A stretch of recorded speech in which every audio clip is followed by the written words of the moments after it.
Spoke with you during the offseason, later in the offseason. You talked about how you're a different person right now than you were this time last year. What does that mean specifically, and how are you putting that into play as you're stacking these good days out here? Yeah, just being more intentional. Like I said, man, this offseason, my main priority was just, making sure that I, stayed in the playbook and was doing things that the coach was asking me to do. And, I took that, to the heart.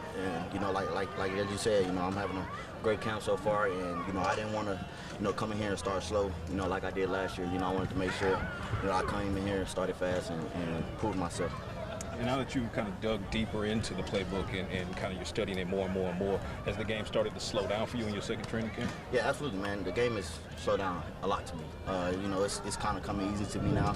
Like I said, man, I probably know the playbook like the back of my hand now. So, once I know the playbook like that, I can play fast. It sounds like you took constructive criticism and did something about it. Absolutely. I knew that there was some, constructive criticism that was going to come with it. But, that's all a part of it. And, I took that as motivation. And I also looked myself in the mirror like I got to be better, if I want to be where I want to be.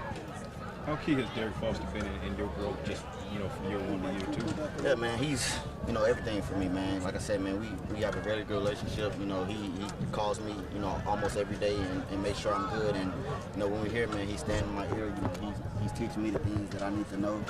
And, he's always pushing me to be the best version of myself. What do you feel like your best moment at camp has been so far? Man, really, just the explosiveness, just the big plays. Just showing that, I can, not only the vision, but, that I can also, be explosive in a running pass game. How do you earn trust with people? Man, just making sure I know what I'm doing, making sure that I'm, not making mental errors, making sure I know my assignment, and mainly just, performing on the field. I think that's the main thing, but, the first thing is just, making sure that I know my assignment so that, I can gain the trust of Dak, the coaching staff, and my teammates. At the end of the day, you came in with Phil. I assume y'all have a good relationship. How do you all balance that with also the competition out there? Yeah, like I said, man, we have a really good room. We all, love that. We push each other, to be our best every day, man. Like I said, we know it's a competition, but at the same time, we're trying to help each other, make each other better.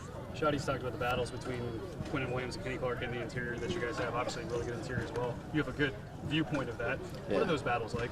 Man, those are probably, two of the best, D linemen in this league. It's very tough, but at the same time, it's good for us. For us, as running backs in the offense to be able to go against, two guys like that, in this league, it only makes us better. How much do you have to be aware of them, too, as a running back? Like, hey, if Quinn's here and I know I'm going there, he might beat that gap, and I have to bounce off that. Like I said, man, a lot of that is just, trusting our, preparation, taking from what we've been coaching in the meeting rooms and translating it to the field, and, just having good eyes and knowing how they're going to play it.